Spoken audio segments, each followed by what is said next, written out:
31-бөлүм. Булардын бардыгы аяктаган соң, ушул жердеги бүт ысрайылдыктар Жүйүт аймагынын шаарларына барышып, балбалдарды талкалап, Ашейра мамыларын кыйратышты. Бүт Жүйүт аймагындагы Эпрайымдын, Менашенин, Бенжаминдин жерлериндеги бутканаларды, курмандык чалынуучу жайлардын бардыгын кыйратышты. Ошондон кийин гана Ысрайыл уулдары өз үйлөрүнө, өз шаарларына кайтышты. Хиския Теңир үйүнүн дарбазасынын жанында аны мактап, даңктап, кызмат кылып туруш үчүн тынчтык курмандыгын, бүтүндөй өртөлүүчү курмандыкты чалып туруш үчүн лебилер менен ыйык кызмат кылуучулардын өз иштерине жараша топторго бөлүп, кезегин белгилеп койду. Падыша бүтүндөй өртөлүүчү курмандык үчүн өз малынан Теңирдин мыйзамында жазылгандай эртең менен жана кечинде чалына турган бүтүндөй өртөлүүчү курмандык үчүн ишемби сайын, ай жаңырган сайын, майрам сайын чалына турган бүтүндөй өртөлүүчү курмандыктар үчүн бөлүп койду. Ал Иерусалимде жашаган элге ыйык кызмат кылуучулар менен лебилер Теңирдин мыйзамдарын так аткарыш үчүн алардын тиешелүү үлүштөрүн берип туруусун буйруду.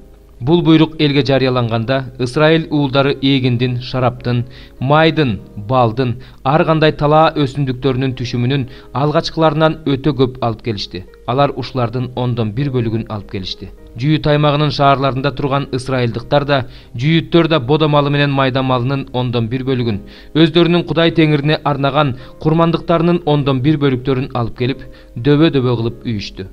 3-чү айда дөбө-дөбө кылып үйө баштап, 7-чи айда бүтүштү. Хиския менен төрөлөр келип, дөбө-дөбө болуп жыйылган тартууларды көрүп, Теңирге жана анын эли Ысрайылга ыраазычылык билдиришти. Хиския бул дөбө-дөбө болуп жыйылган тартуулар жөнүндө ыйык кызмат кылуучулар менен лебилерден сурады. Садоктун тукумунан чыккан башкы ыйык кызмат кылуучу Азария ага мындай деп жооп берди: Теңирдин үйүнө тартууларды алып келе баштагандан тартып, тойгончо жедик. Дагы көп артып калды. Анткени Теңир элине батасын берди. Артып калгандары ушунча көп болду. Хиския Теңир үйүнөн бөлмөлөрдү даярдап коюуну буйруду. Бөлмөлөр даярдалды. Ошол жерге тартууларды, курмандыктарды, ондуктарды ак ниеттүүлүк менен ташып келишти. Ошонун бардыгынын башчысы Леби Канания, экинчиси анын бир тууганы Шими болду. Канания менен анын бир тууганы Шиминин кол астындагы Жехиел, Азазия, Нахат, Асаел, Жеримот, Жозабат, Элиел, Жисмахия, Махат жана Бенай падыша Хиския менен Кудай үйүнүн башчысы Азария тарабынан коюлган күзөтчүлөр эле. Чыгыш тараптагы дарбазачы Леби, Имнанын уулу Коре, элдин Кудайга өз ыктыяры менен тартуулаган, Теңирдин урматына алып келген эң маанилүү тартууларын алып берип туруу үчүн коюлду. Бир туугандарынын улуусуна болобу, кичүүсүнө болобу, бирдей таратып туруш үчүн ыйык кызмат кылуучулардын шаарларына коюлган Эден, Миньямин, Жейшуя, Шемая, Амария, Шихания анын карамагында болушту. Күн сайын Кудай үйүндө кылган кызматы, кызмат түрү, бөлүмдөрү боюнча 3 жана андан жогорку жаштагы тизмеге кирген бардык эркектерден тышкары, уруулары, кызматтары, бөлүмдөрү боюнча 20 жана андан жогорку жаштагы тизмеге кирген ыйык кызмат кылуучулар менен лебилерге, алардын тизмеге кирген жаш балдарына, аялдарына, кыздарына, уулдарына, бүткүл жамаатка бирдей таратылды. Анткени алар өздөрүн ыйык кызматка толук арнашкан. Аарондун уулдары ыйык кызмат кылуучулар үчүн алардын шаарларынын айланасындагы кыштактарга аттары аталган кишилер коюлду. Алар эркек ыйык кызмат кылуучулардын бардыгына тизмеге кирген бардык лебилерге тиешелүү үлүшүн бөлүштүрүү үчүн коюлду. Бүт Жүйүт аймагында Хиския мына ушундай кылды. Ал өз Кудай Теңиринин алдында жакшы, адилеттүү, туура иш кылды. Ал өз Кудайы жөнүндө ойлонуп, Кудайдын үйүндө кызмат кылууга, анын мыйзамдары менен буйруктарын аткарууга бүт жүрөгү менен аракет кылып, ийгиликке жетти. 17-бөлүм. 7 чөчөк кармаган 7 периштенин бири келип мага мындай деди: "Бери жакын кел. Мен сага көптөгөн суулардын үстүндө отурган, өтө бузулган аялдын үстүнөн болгон сотту көрсөтөм. Ал аял менен жер үстүндөгү падышалар бузуктук кылышкан. Ал аялдын бузуктугунун шарабына жер үстүндө жашагандар мас болушкан. Анан ал мени рух аркылуу чөлгө алып барды. Ошондо мен кып-кызыл жырткычтын үстүндө отурган аялды көрдүм. 7 башы 10 мүйүзү бар ал жырткыч Кудайды жамандаган ысымдарга толо эле. Аялдын кийими кочкул кызыл жана ачык кызыл кездемеден, жасалгасы алтындан, кымбат баалуу таштардан жана берметтен эле. Ал колуна жийиркеничтүү нерселерге жана өзүнүн бузуктугунун ыплас иштерине толгон алтын чөйчөк кармап алыптыр. Анын чекесинде бир ысым жазылуу эле: жашыруун сыр, улуу Бабыл, жер үстүндөгү бузулган аялдардын жана жийиркеничтүү нерселердин энеси. Мен бул аялдын ыйыктардын жана Ыйсанын күбөлөрүнүн канына тойгонун көрдүм. Аялды көрүп мен аябай таң калдым. Ошондо периште мага мындай деди: "Эмнеге таң калып жатасың? Мен сага бул аялдын жана аны көтөрүп жүргөн 7 баштуу 10 мүйүздүү жырткычтын жашыруун сырын айтып берем.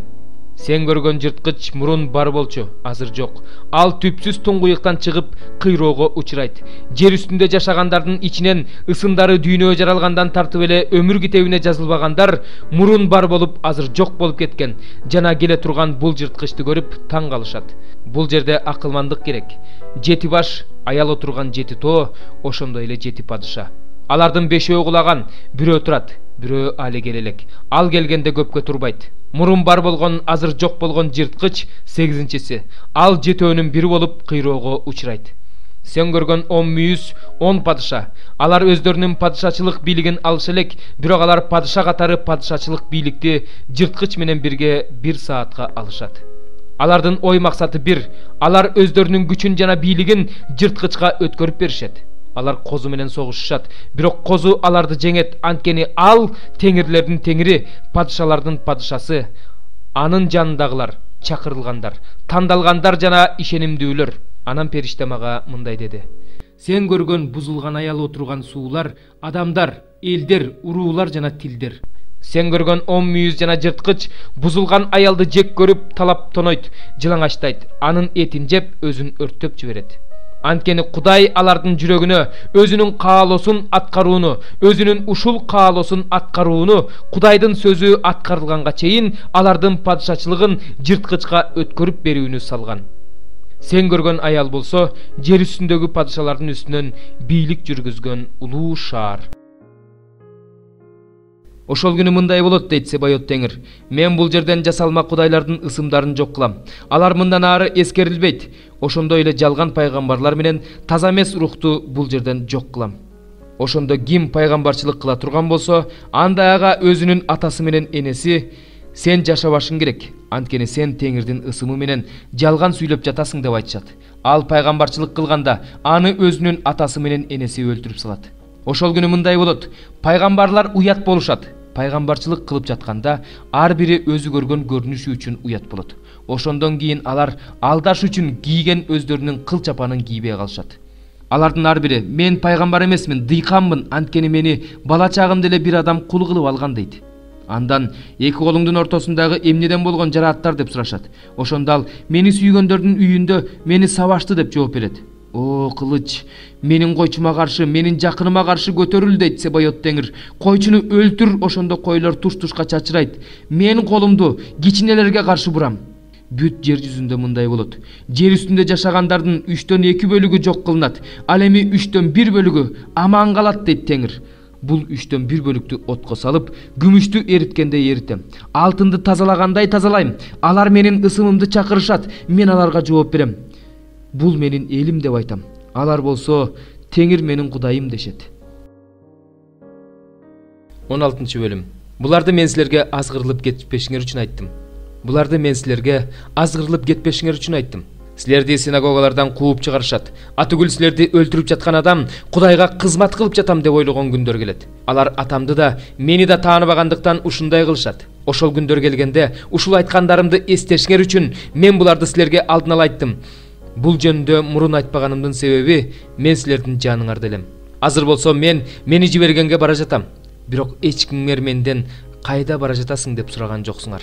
Айткан сөздөрүмдөн улам жүрөгүңөр кайгыга толду. Бирок силерге чындыкты айтып коеюн. Менин кеткеним силер үчүн жакшы. Эгерде кетпесем силерге сооротуучу келбейт. Эгерде кетсем, аны силерге жиберем. Ал келип, бул дүйнөнүн күнөөсүн ашкере кылат, адилдик жана келечектеги сот жөнүндө билдирет. Бул дүйнөнүн күнөөсү мага ишенбегендиги. Адилдик менин атама бараткандыгым. Мындан ары силер мени көрбөйсүңөр. Ал эми сот бул дүйнөнүн төрөсү шайтандын соттолгондугу. Силерге айта турган сөзүм көп, бирок азыр силер түшүнө албайсыңар. Чындык руху келгенде силерди чындыкка үйрөтөт. Ал өз атынан сүйлөбөйт. Эмнени укса ошону айтат жана силерге келечекте эмне болорун билдирет. Ал мени даңктайт. Анткени менден алганын силерге билдирет. Атамда эмне болсо, ошонун баары меники. Ошондуктан менден алганын силерге билдирет деп айттым. Бир аз убакыттан кийин силер мени көрбөй каласыңар. Дагы бир аз убакыттан кийин кайра көрөсүңөр, анткени мен атама бара жатам. Ошондо Исанын кээ бир шакирттери: бир аз убакыттан кийин мени көрбөй каласыңар, дагы бир аз убакыттан кийин кайра көрөсүңөр. Атама бара жатам дегенин кандай түшүнсө болот?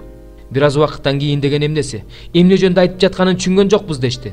Иса алардын эмне жөнүндө сурагалары келип жатканын билип, мындай деди: бир аз убакыттан кийин мени көрбөй каласыңар, дагы бир аз убакыттан кийин кайра көрөсүңөр деп айтканым жөнүндө бири-бириңерден сурап жатасыңарбы? Чындыкты, силерге чындыкты айтып коеюн.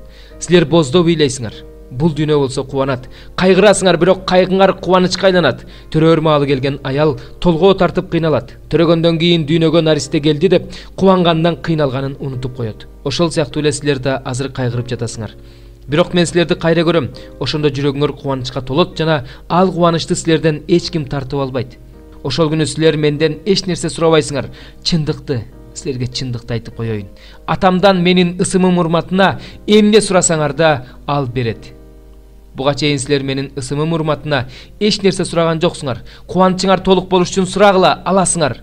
Ушул убакка чейин мен силерге үлгү насаат аңгемелер менен сүйлөдүм. Атам жөнүндө үлгү насаат аңгемелер менен эмес, ачык айта турган убак келет. Ошол күнү атамдан менин ысымым урматына сурайсыңар. Ошондо мен силерге атамдан силер үчүн өтүнүп сурайм деп айтпайм. Анткени атам өзү силерди сүйөт. Себеби силер мени сүйөсүңөр жана Кудайдан келгениме ишендиңер. Мен бул дүйнөгө атамдан келдим. Азыр болсо бул дүйнөнү таштап, кайра атама бара жатам. Ошондо шакирттери: мына азыр үлгү насаат аңгемесиз ачык айттың.